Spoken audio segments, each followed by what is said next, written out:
ہزاروں میں سے گنے چنے لوگ ہیں جو مؤذن کی اذان سن کر اس کا جواب دیتے ہیں۔ جانتے ہو رسول اکرم صلی اللہ علیہ وسلم نے کیا ارشاد فرمایا؟ فرمایا جو مؤذن کی اذان سن کر یہ کلمہ پڑھے وَأَنَا أَشْهَدُ أَن لَا إِلَٰهَ إِلَّا اللَّهُ وَحْدَهُ لَا شَرِيكَ لَهُ وَأَشْهَدُ أَنَّ مُحَمَّدًا عَبْدُهُ وَرَسُولُهُ رَضِينَا بِاللَّهِ رَبًّا وَبِمُحَمَّدٍ رَسُولًا وَبِالْإِسْلَامِ دِينًا۔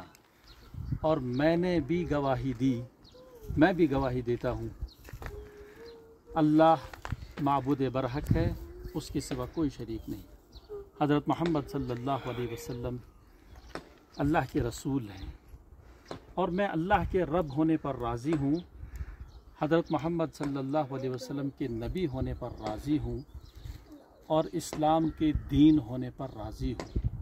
اور اس اذان کے بعد جو اذان کی دعا پڑھے اللہم رب ھذہ الدعوۃ التامہ آخر تک، اللہ کے رسول کے لیے مقام محمود مانگے تو حضور نے فرمایا اس کے لیے میری شفاعت واجب ہو گئی۔ چلو آج سے عمل کرتے ہیں۔